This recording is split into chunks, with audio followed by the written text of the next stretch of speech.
Hello friend welcome back to my channel song मैंने केमी अच्छा आपण मैंने मुझे आशा करुच्ची जगन्नाथ आशीर्वाद आपण मैंने भले थे मु भी बहुत भले अच्छी। तो सांग मैंने आज आम एक नुआ रेसिपी ट्राए करवा सांग मैंने बनवा बिल्कुल इजी। आपण थंबनेल देखिए जानीपारे आज आम आंबुल राई बनवा सांग मैंने बहुत कम समय भितर आज आम घरे इजी रे आंबुल राई प्रस्तुत करवा। तो सांग मैंने जदि आपण मैंने मो चैनल नुआ channel T like share subscribe करें तले थिबा बेल आइकन टी दबाई नेबे।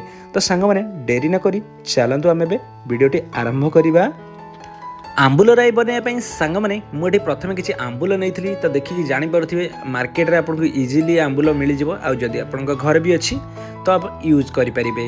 तो ये आम कौन करवा आंबुल रे हल्का ये गरम पानी देदेवा या द्वारा आंबुलटी आमर सफ्ट हो नरम हो भल भाव में तार खटापण आसीज।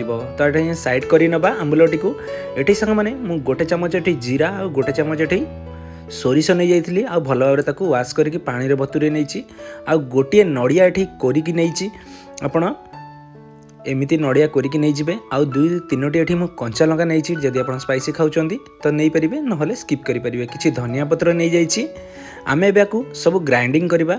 ग्राइंडिंग करने सांग मैंने मुझे गोटे मिक्सी जार नहीं आउ सब गुड़िक ये जीरा सोरिष आ धनिया पत्र कंचा लंका आ नड़िया जो मु कोरिकी नहीं एठी मु फाळे नड़िया नौची आउ फाळे एठी मु रखी नौची परे आपे ताकू यूज करवा। ए सब को देकी आमे भलो भाबरे ताकू प्रथमे ग्राइंडिंग करि नबा।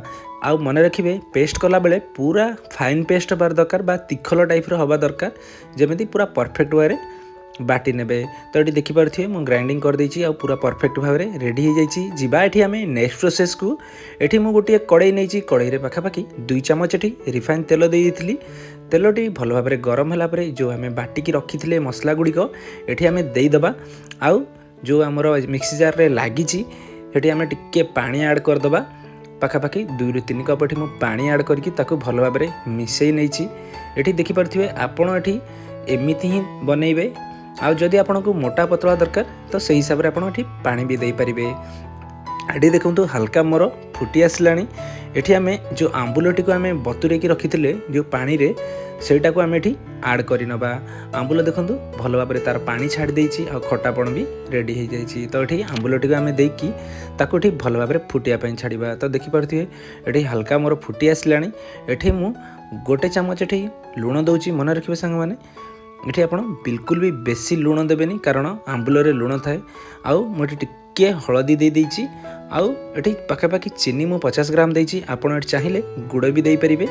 आमे सब गुड़िक देकी एठी भल भाव में ताको फुटिया पई छाड़िबा। तो देखि पारथिबे एठी ऑलमोस्ट मोर भल भाव में फुटी आसलानी। मसला टी भल भाव में रेडी हैला टाइम रे आमे एठी नड़िया जो कोरिकी रखिथिले प्रथमरु से नड़िया कोराटी आम एठी देदेबा।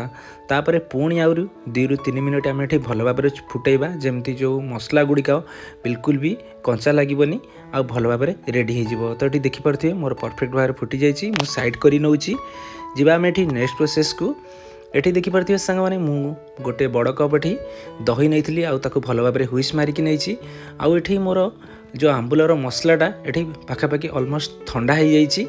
आउ आमे जो कटटी एठी हुइस मारिकी नहीं एठी आमे ऐड करि नबा।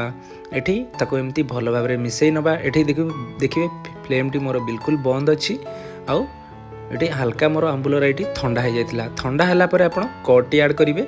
आमे एठी किछि तड़का दबा।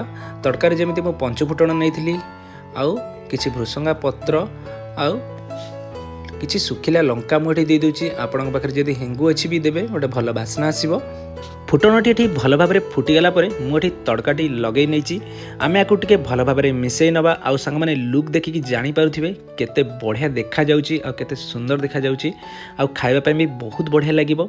जदि आपण राइस साथ रे खाउचंदी बहुत मजा लागिबो। तो सांग माने मु भाबुची वीडियोटी आपण मानकू बहुत पसंद आसीथिबो। जदि भल लागिची घरे निश्चित ट्राए करिवे आ मते कमेंट करिवे आपण करे आंबुल राई किपरि प्रस्तुत हेची। सांग माने आज पई एतिकी देखा हबो पुणी एक नुआ वीडियो रे। जय जगन्नाथ।